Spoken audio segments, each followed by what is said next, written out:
राम राम बचारे ने देश के प्रधानमंत्री मोदी जी ने एक बार कहा था, झूठ बोलो, बार बार झूठ बोलो, किसी भी विषय पर बोलो तो सिर्फ और सिर्फ झूठ बोलो, हर जगह पे बोलो और जोर जोर से बोलो। हालांकि यह बात उनके एक अलग संदर्भ में कही थी, लेकिन उनका सत्ता में आने का पक्ष है और उनकी खासकर उनकी आईटी सेल और उनके ज्यादातर नेताओं पर यह बात बिल्कुल फिट बैठा है।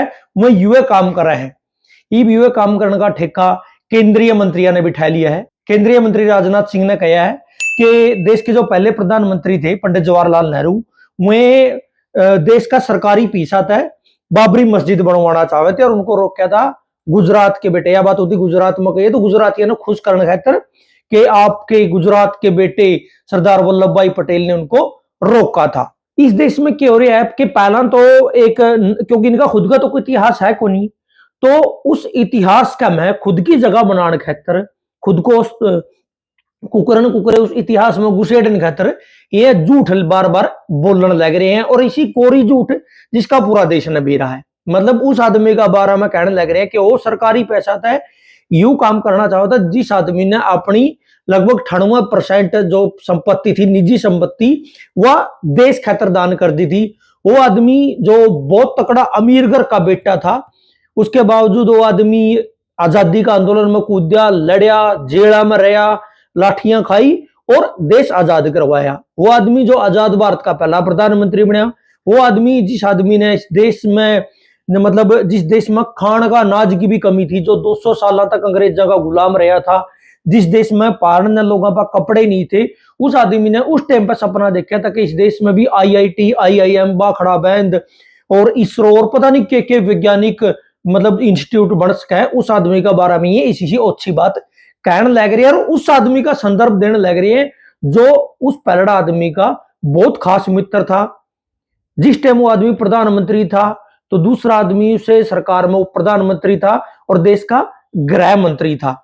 वह आदमी उन टाइम में 47 में देश आजाद हुआ था, उन टाइम में जब वह आदमी इस देश में था गरीबी कैसे हटेगी और अनाज की कमी कैसे दूर होगी, भूखमरी कैसे दूर होगी और जो अकाल पड़ने लग रहे हैं उन तक उकर बच कहां, जो देश में दंगे चालन लग रहे हैं उन तक उकर बच कहां, जो देश का ऊपर एक तरीका था पाकिस्तान ने जब नया नया अलग हुआ था तो कश्मीर वाला मामला शुरू हो गया था, युद्ध होने लग गया था, नया नया देश जो अंग्रेजा का गुलाम रहा था वो आजाद होया तो अड़ोसी पड़ोसी भी उसका नहीं लखान लग रहे थे कि कहां तक कौन कब्जा कर देगा। जिन नेताओं ने उस टाइम पे इस चीज की चिंता थी, उस टाइम पे ये आदमी कहने लग रहा है कि वे बाबरी मस्जिद बदल लड़ने लग रहे थे। मतलब पहली बात तो इतनी कोरी झूठ है जो बोली जा रही है कि जिस टाइम पर देश में अलग अलग 100 राय संकट चल रहे थे, उस टाइम पर कोई मंदिर मस्जिद का विवाद पर लड़ लगा और वह भी उन टाइम के नेता जिनकी राजनीति कदे हिंदू मुस्लिम पर नहीं चली। दूसरी बात जो यू कहने लग रहा है कि यह बात उन टाइम में हुई थी, तो मैं पहला तो क्लियर कर लिया कि देश में बाबरी मस्जिद का मुद्दा बढ़िया कद था। पहली बार 22-23 दिसंबर 1949 को जो बाबरी मस्जिद का ढांचा था उसका मैं भगवान रामलला की एक मूर्ति रख दी गई। उस टाइम तक यू जो विवाद है राम जन्मभूमि का और यू सारा विवाद यू शुरू हो गया था, लेकिन तब तक यू राष्ट्रीय मुद्दा नहीं बना था। उसके बाद 1950 से लेकर 1960 का दशक तक इस देश में मतलब कानूनी लड़ाई जो इस चीज ने लेकर चलती रही। मतलब जो कट्टरवादी लोग थे वह लड़ने लग रहे थे, जो आम जनता थी वह देश की अपनी जरूरता ने लेकर बिजी थी, वह अपना काम धंधा देखने लग रहे थे। जो देश में भूखमरी फैल रही थी उसने लेकर बिजी थे, अपना रोटी कपड़ा मकान की जो मूलभूत सुविधाएं हैं उनमें वह सारी जनता अपने अपने कामों में लग रही थी। उसके बाद 1984 से लेकर 86 लग विश्व हिंदू परिषद ने इसको राम जन्मभूमि आंदोलन का रूप में जो यू आंदोलन था यू शुरू कर दिया।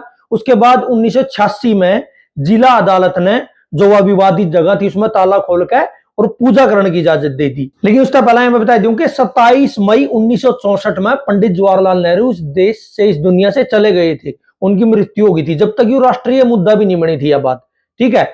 तो उसके बाद जब इसमें पूजा करने की इजाजत दे दी गई, उसके बाद 1989 में 1989 में विहिप ने, विश्व हिंदू परिषद ने राम मंदिर खातर जो शिला पूजन था, शिला पूजन किया।